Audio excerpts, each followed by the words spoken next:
Hey everyone, Dr. Rowe coming to you from SpineCare in St. Joseph, Michigan. So here are 3 easy moves that you can do seated for instant hip pain relief.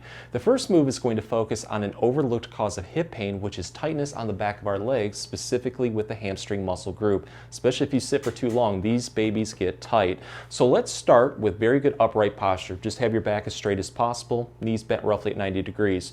Whatever side that you're having the most amount of hip pain, let's say it's your right side, you're going to straighten that leg out like this, take your heel, just gently press it down into the floor until you feel a light activation of the muscles throughout the leg. We're going to hold this position, and now what we're going to do is take our hands, put them on our hips.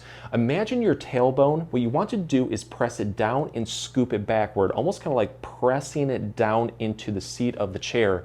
As you do this, you're going to start to feel your hips rock forward, but more importantly, a really great stretch will form on the back of your thigh, targeting the hamstrings.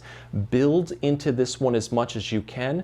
Hold it comfortably for 5 seconds, release it, and then repeat this 10 times. And with each repetition, try to build into it just a little bit more.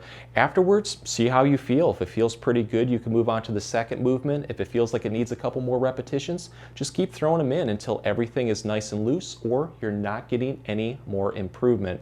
And for good measure, I would switch to the other side and repeat. Throw a couple repetitions in just to help keep everything nice and loose. So the second movement is going to focus on 2 more muscles that are huge instigators of hip pain, especially being seated for too long, which would be the glutes, the buttocks, and the piriformis muscles. So for this one, we're going to start with the most painful side. Again, let's say it's our right hip. We're going to take that side's ankle and place over our other side's knee. So when you look down, it should look like a figure 4.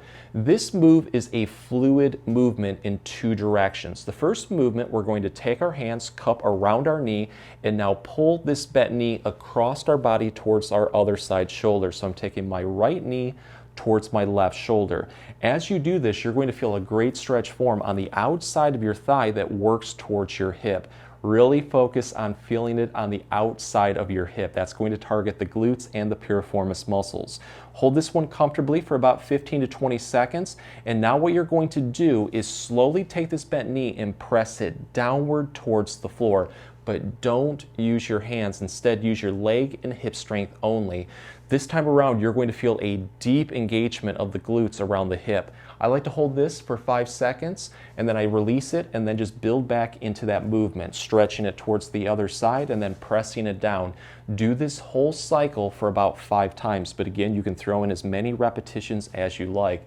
Just switch to the other side and repeat to help keep everything nice and loose. So let's really take this one to the next level by focusing on getting long-lasting hip pain relief by strengthening all of these muscles. And there's no better exercise to do than the squat. And the great part is we can use our chair.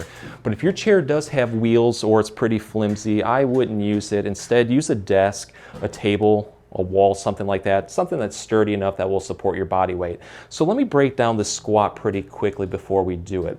What I like to do is have my feet a little bit wider than my hips, and I point my toes out slightly, and then I rock my whole body backward to put all of my body weight more on my heels. You want it centered more towards midfoot into your heels. And at that point, I then brace my core muscles. It's kind of like when somebody pokes you in your stomach, how you tense up. Mimic that, it'll help protect your back. And squeeze your butt cheeks as much as you can to activate those glutes. So after we've done all of that, let's go right up to our chair and face it. And just take your hands, put it on the top of the chair for support.